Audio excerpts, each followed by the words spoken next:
صل على سيدنا محمد يا رب صل وسلم. بسم اللہ الرحمن الرحیم نحمدہ ونصلی علی رسولہ الکریم. ہمارے 2 پارے الحمدللہ کمپلیٹ ہو چکے ہیں، بلکہ 3 پارے، 30واں پارہ بھی ہمارا تفسیر کے لیکچر میں کمپلیٹ ہو چکا ہے، پہلا بھی اور دوسرا بھی، اور آج انشاءاللہ تیسرا شروع ہوگا. حسب معمول سب سے پہلے اس رکوع کا لفظی ترجمہ مختصر گرامر کے ساتھ، پھر اس کی تفسیر، اور پھر اس میں جو مختصراً علمی نکات ہیں وہ انشاءاللہ میں بیان کروں گا نمبر وار. اعوذ باللہ من الشیطان الرجیم، بسم اللہ الرحمن الرحیم. تلک الرسل، تلکا کا معنی یہ، رسل رسول کی جمع ہے، یہ جو پیغمبر ہیں، فضلنا، فضل یفضل تفضیلا، سبح یسبح کی طرح فضیلت دینا. فضلنا، ہم نے فضیلت دی ہے، بعضہم، ان میں سے بعض کو، علی بعض، بعض پر. منہم، ان میں سے بعض ایسے ہیں، من، ایسے ہیں کہ کلم اللہ، جن سے اللہ نے کلام کیا. ورفع بعضہم درجات، اور بعض کو بلند کر دیا، درجات، بہت زیادہ درجات. وآتینا عیسی ابن مریم، اور ہم نے عطا کیا عیسیٰ ابن مریم کو، البینات، واضح دلائل، روشن دلائل. وَأَيَّدْنَاهُ، اور ہم نے طاقت دی عیسیٰ کو، بروح القدس، مقدس روح کے ذریعے.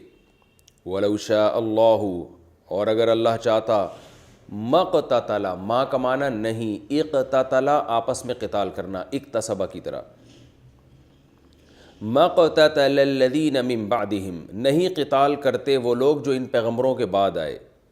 من بعدی، بعد اس کے کہ، ما، بعد اس کے کہ، جاءتہم البینات، ان کے پاس واضح دلائل آ گئے تھے.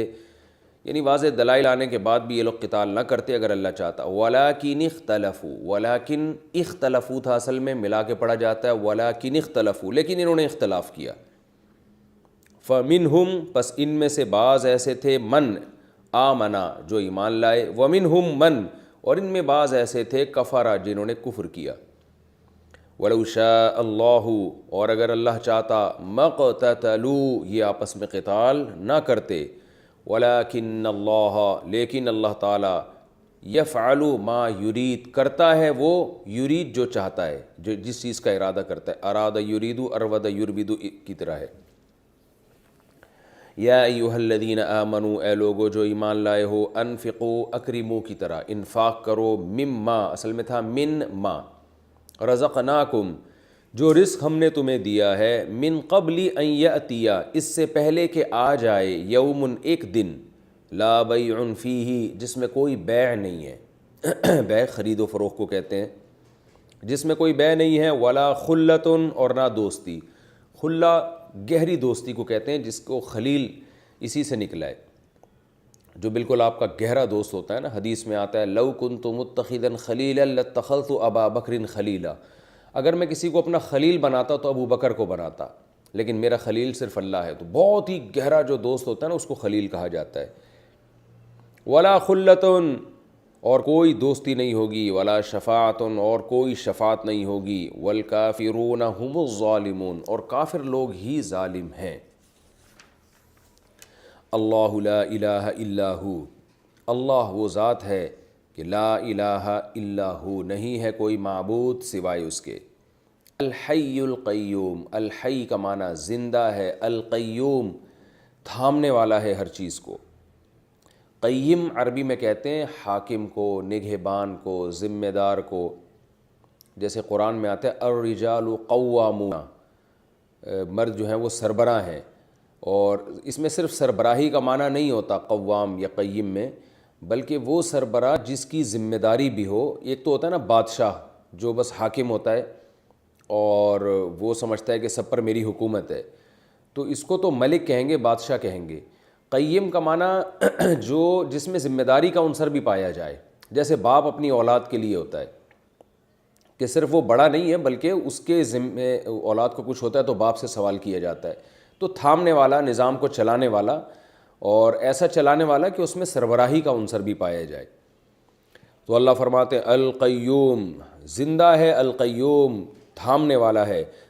لا تأخذہ، اخذ یأخذ اخذا پکڑنا، لا تأخذہ اسے نہیں پکڑتی، سنۃ اونگ، سنہ عربی میں کہتے ہیں اونگ کو. جیسے ایک تو نیند ہوتی ہے نا جس کو نوم کہا جاتا ہے، الصلاۃ خیر من النوم، آپ نے فجر کی اذان میں سنا ہوگا. تو سینہ کہتے ہیں اونگ کو، جیسے آدمی بیٹھے بیٹھے یوں کر کے اونگ رہا ہوتا ہے. لہو ما فی السماوات، اسی کے لیے ہے جو کچھ آسمانوں میں، وما فی الارض اور جو کچھ زمین میں. من ذا الذی، کون ہے ایسا، یشفع عندہ جو شفاعت کرے اس کے پاس، الا باذنہ مگر اس کی اجازت سے. یعلم ما بین ایدیہم، وہ جانتا ہے ان تمام چیزوں کو، ما بین ایدیہم جو ان کے ہاتھوں کے سامنے ہے. یہ محاورہ ہے، یعنی جو چیز بھی آپ کے سامنے ہے. تو آپ کا جو پاسٹ ہوتا ہے نا وہ آپ کے سامنے ہوتا ہے، وہ گزر چکا ہوتا ہے تو آپ اس کو دیکھ رہے ہوتے ہیں اپنی آنکھوں سے. یعنی اس کا مطلب کیا ہوا، جو کچھ گزر چکا اسے بھی جانتا ہے، وما خلفہم جو آپ کے بعد ہے اسے بھی جانتا ہے. گزر چکے میں جو پریزنٹ ہے نا وہ خود بخود داخل ہے، کیونکہ وہ بھی آپ کے سامنے نظر آ رہا ہے آپ کو. تو جو کچھ سامنے ہے اور جو بعد میں آئے گا، خلف کہتے ہیں پیچھے کو. آپ نے سنا ہوگا نا قراءت خلف الامام، امام کے پیچھے قراءت، یہ مسئلہ بہت سنا ہوگا. ولا یحیطون بشیء من علمہ، اور وہ لوگ احاطہ نہیں کر سکتے بشیء کسی بھی چیز کا، من علمہ اللہ کے علم میں سے، الا مگر اتنا، بما شاء جتنا اللہ چاہے. یعنی اللہ کے علم میں سے ان کو اتنا ہی ملے گا جتنا اللہ چاہے گا. وسع کرسیہ السماوات والارض، وسع یوسع، سمع یسمع کی طرح، وسعت والا ہونا، کہتے ہیں وسیع ہے بہت، اس کا مفہوم بہت وسیع ہے. تو وسع کرسیہ، اس کی جو کرسی ہے وہ پھیلی ہوئی ہے، اس نے احاطہ کیا ہوا ہے، السماوات والارض آسمانوں کا بھی اور زمین کا بھی. ولا یؤودہ، آدھا یؤود اصل میں تھا نصر ینصر کی طرح، تو اس کا معنی ہوتا ہے تھکا دینا. ولا یؤودہ حفظہ ما، حفظ معنی حفاظت، آسمان اور زمین کی حفاظت، لا یؤودہ اللہ کو تھکاتی نہیں ہے. وہو العلی، وہ بہت بلند ہے، العظیم عظمت والا ہے. لا اکراہ فی الدین، لا کا معنی نہیں، اکراہ زبردستی کو کہتے ہیں.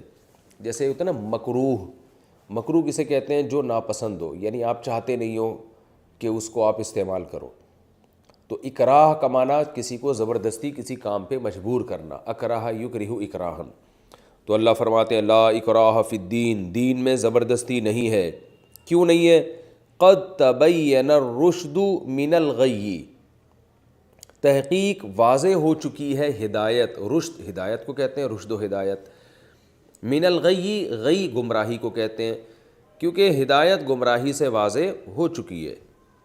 فمن یکفر بالطاغوت، پس جو کفر کرے گا طاغوت کا، طاغوت سے مراد ہے شیطان اور شیطانی قوتیں اور شیطانی کام، یہ سب طاغوت میں داخل ہیں. جو بھی برائی کا انکار کرے گا، وَيُؤْمِن بِاللَّهِ اور اللہ پر ایمان لائے گا، فَقَدْ اسْتَمْسَكَ اصل میں تھا فقد استمسک.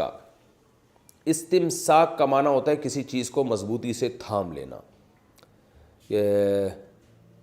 استمساک اردو میں اس کی کوئی مجھے مثال اس وقت ذہن میں نہیں آ رہی، تو یہ اردو میں بھی یہ لفظ استعمال ہوتا ہے. بہرحال فقد استمسک، تحقیق اس نے مضبوطی سے تھام لیا، بالعروہ ایک چھلے کو، عروہ کہتے ہیں جو چھلا نہیں ہوتا گول.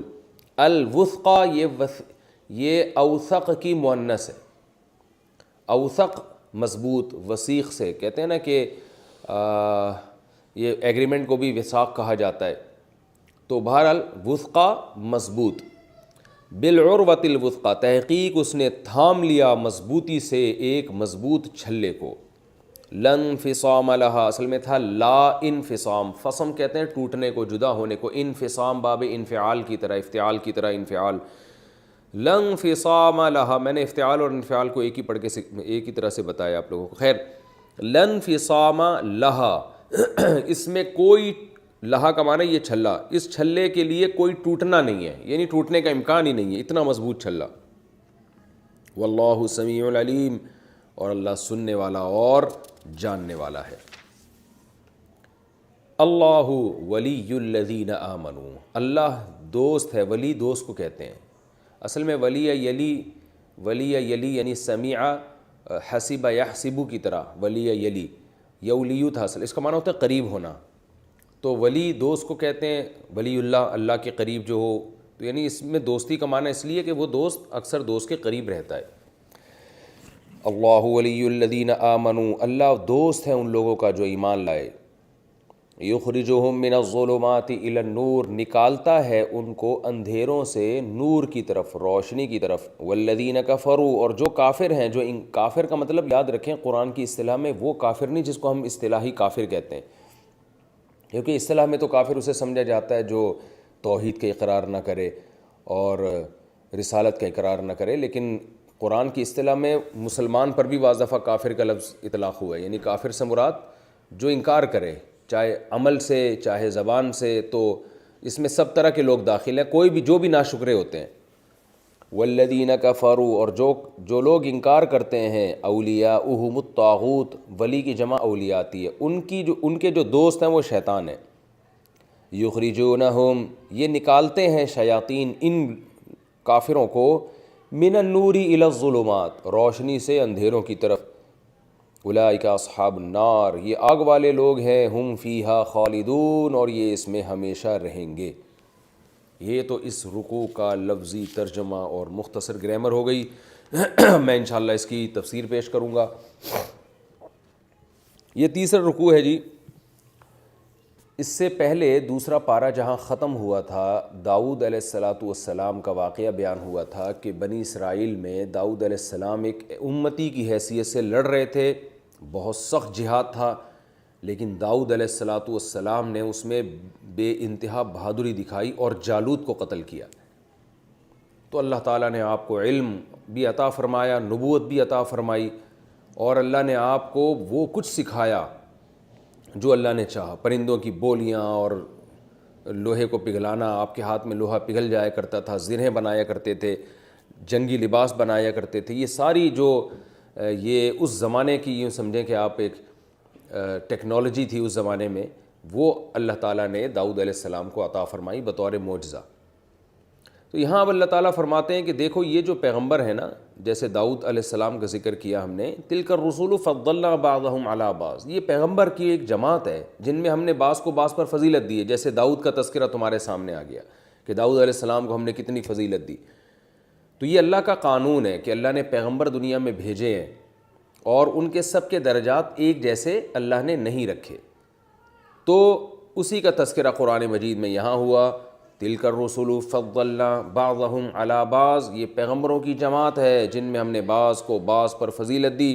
کیسے فضیلت دی؟ اب اللہ اشارہ کر رہے ہیں، منہم، ان میں سے بعض ایسے ہیں، من کلم اللہ، جن سے اللہ ہم کلام ہوا ہے، جیسے حضرت موسیٰ علیہ السلام، یہ بھی ایک بہت بڑی فضیلت ہے کہ اللہ براہ راست ہم کلام ہوتا ہے۔ ورفع بعضهم درجات، اور بعض کو تو اللہ نے بہت زیادہ درجات میں فضیلت دے دی۔ دیکھیں اللہ تعالیٰ نام کسی پیغمبر کا نہیں لے رہے ہیں، اشارے سے بتا رہے ہیں، یہ بھی فضیلت بیان کرنے کا ایک طریقہ ہوتا ہے۔ ورفع بعضهم درجات، اور بعض کے تو اللہ نے درجات بہت بلند کر دیے۔ وآتینا عیسیٰ ابن مریم البینات، اور ہم نے عیسیٰ ابن مریم کو واضح دلائل دیے، بہت سارے معجزات دیے۔ تو یہ بھی ایک فضیلت کی بات ہے۔ کہا جاتا ہے کہ جتنے معجزے حضرت عیسیٰ علیہ السلام کو ملے ہیں اتنے کسی اور پیغمبر کو نہیں ملے، اور بڑے عجیب عجیب قسم کے معجزے آپ کو عطا کیے گئے ہیں۔ تو یہ بھی ایک فضیلت ہے، کیونکہ حضرت عیسیٰ علیہ السلام کو جو معجزے دیے گئے وہ تھے بھی بہت ہی عجیب، یعنی جو دنیا میں ساری دنیا جس کو مانتی تھی کہ یہ ہو ہی نہیں سکتا، مثلا مردہ زندہ نہیں ہو سکتا، لیکن حضرت عیسیٰ علیہ السلام جس مردے کی طرف رخ کر کے کہتے قم باذن اللہ، اللہ کے حکم سے کھڑا ہو جا، وہ زندہ ہو کے کھڑا ہو جایا کرتا تھا۔ اور بے جان چیز میں جان نہیں ڈالی جا سکتی، آپ پرندہ بناتے مٹی سے اور اس میں پھونک مارتے وہ باقاعدہ پرندہ بن کے اڑنا شروع ہو جایا کرتا تھا۔ جو پیدائشی نابینا ہے اس کی آنکھوں پہ ہاتھ رکھتے بینائی واپس لوٹ جاتی، تو کوڑ کا مرض، برس کا مرض، یعنی ایسے ایسے معجزے آپ کو عطا کیے گئے. اس میں حکمت کیا تھی میں انشاءاللہ بتاؤں گا. تو یہ بڑے عجیب و غریب قسم کے آپ کو معجزے عطا کیے گئے. وَأَيَّدْنَاهُ بِرُوحِ الْقُدُسِ. اچھا خیر، ایک اور معجزہ بغیر باپ کے پیدا ہونا، یہ خود ایک بہت بڑا معجزہ ہے. پھر قرب قیامت تک کے لیے زندہ رکھنا، یعنی زندہ آسمانوں پہ اٹھایا جانا اور پھر ہزاروں سال کے بعد زمین پہ آ کے اترنا اور دجال کو قتل کرنا اور جہاد کرنا، پھر اتنے سالوں کے بعد اسی طرح زندہ فرشتوں کے کندھوں پہ ہاتھ رکھ کے نیچے اترنا. تو یہ بہت عجیب و غریب معجزے تھے جو حضرت عیسیٰ علیہ الصلاۃ والسلام کی بہت بڑی فضیلت کی دلیل ہیں. تو اللہ تعالیٰ فرماتے ہیں وَأَيَّدْنَاهُ بِرُوحِ الْقُدُسِ. اور ایک اور بڑی فضیلت اللہ نے حضرت عیسیٰ کو دی کہ روح قدس یعنی جبریل علیہ السلام، جن کو مقدس روح کہا جاتا ہے، ان کے ذریعے طاقت دی. کیونکہ آپ تنہا تھے اور یہودی آپ کو قتل کرنے کی کوششوں میں مسلسل لگے ہوئے تھے، تو اللہ جبریل کے ذریعے آپ کی حفاظت فرمایا کرتے تھے. تو یہ تمام فضائل اللہ نے حضرت عیسیٰ علیہ السلام کو دیے. اچھا، اس آیت میں بڑی دلچسپ بات یہ ہے کہ اللہ تعالیٰ نے حضرت موسیٰ علیہ الصلاۃ والسلام کا بھی تذکرہ کیا، اس سے پہلے داؤد علیہ السلام کا بھی تذکرہ ہو گیا اور حضرت عیسیٰ علیہ السلام کا بھی تذکرہ ہو گیا. جو سب سے عظیم پیغمبر ہیں سید الانبیاء محمد صلی اللہ علیہ وسلم، ان کا تذکرہ تو یہاں ہونا چاہیے تھا. تذکرے کا مطلب یہ ہے کہ حضرت موسیٰ کو جو فضیلت ملی وہ اللہ نے بیان کر دی کہ کلیم اللہ تھے، اللہ نے ان سے کلام کیا. حضرت عیسیٰ کو جو فضیلت ملی وہ بھی اللہ نے بیان کر دی کہ ان کو معجزے ملے بہت زیادہ. تو ہمارے نبی کا تذکرہ کہاں ہے؟ علماء نے بیان کیا کہ یہ جو درمیان میں اللہ نے فرمایا نا وَرَفَعَ بَعْضَهُمْ دَرَجَاتٍ، اور ان میں بعض کو تو بہت ہی درجے دے دیے. درجات جمع ہے اور تنوین تکسیر کے لیے بہت زیادہ. اس سے مراد سید الانبیاء محمد صلی اللہ علیہ وسلم ہے. یعنی ان کا تذکرہ اللہ نے ایسا اجمالی کیا کہ گویا یہ بتایا کہ ان کی کیا فضیلت ہم تمہیں بیان کریں. بعض کو تو ہم نے بہت ہی زیادہ فضیلت دے دی، اور وہ بعض کون ہے؟ وہ بالکل واضح ہے کہ وہ محمد صلی اللہ علیہ وسلم ہے.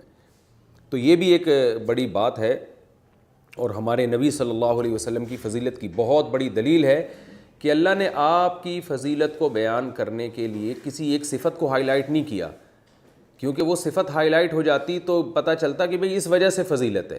جیسے موسیٰ کلیم اللہ کو فضیلت کلیم اللہ ہونے کی وجہ سے، حضرت عیسیٰ کو معجزے ہونے کی وجہ سے.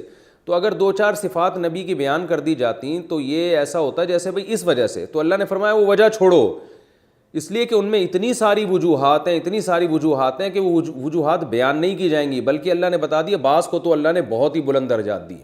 تو علماء کہتے ہیں نام لیے بغیر کسی کی فضیلت بیان کرنا اور فضیلت کی وجہ بیان نہ کرنا یہ خود اس بات کی دلیل ہے کہ جس کی فضیلت بیان کی جا رہی ہے وہ اس کی فضیلت کم نہیں ہے، بہت زیادہ ہے. اور اس سے مراد محمد صلی اللہ علیہ وسلم ہے. اس پہ بہت زبردست قرینہ موجود ہے، یعنی ہمارے نبی اس سے مراد ہیں. کوئی کہہ سکتا ہے نا کہ بھئی اس سے ہو سکتا ہے کوئی اور پیغمبر مراد ہو کہ جن کا اللہ اجمالی تذکرہ کر رہے ہیں کہ اللہ نے ان کو بہت بڑی فضیلت دی تھی. ہو سکتا ہے اس سے ابراہیم علیہ السلام مراد ہوں، ہو سکتا ہے اس سے سلیمان علیہ السلام مراد ہوں. تو اس پر مضبوط قرینہ ہے کہ اس سے مراد رسول اللہ صلی اللہ علیہ وسلم ہے. وہ کیسے؟ کہ اسلام جب دنیا میں آیا نا تو مقابلہ 3 قوموں میں ہی شروع ہو گیا تھا. باقی تو مذاہب ہی ختم ہو گئے تھے اور ان انبیاء کی جو تعلیمات ہیں وہ تو بالکل ہی ختم ہو گئی تھیں. تو 3 قومیں تھیں جو آسمانی کتابوں کو مانتی تھیں، ایک یہودی، ایک عیسائی اور ایک مسلمان. تو اگر اللہ ایسے ہی ذکر کر دیتا تلک الرسل فضلنا بعضهم علی بعض کہ ہم نے پیغمبروں کو ایک دوسروں پر فضیلت دی ہے اور بعض کو ہم نے اونچے درجات دے دیے، تو ہر نبی یہ کہتا ہر امتی یہ کہتے کہ اس سے ہمارے نبی مراد ہیں. لیکن اللہ تعالیٰ نے یہودیوں کے پیغمبر موسیٰ علیہ السلام کا تذکرہ بھی کر دیا، حضرت عیسیٰ کا تذکرہ بھی کر دیا، یہ بتانے کے لیے کہ اب ایک ہی پیغمبر باقی ہیں، کیونکہ جھگڑا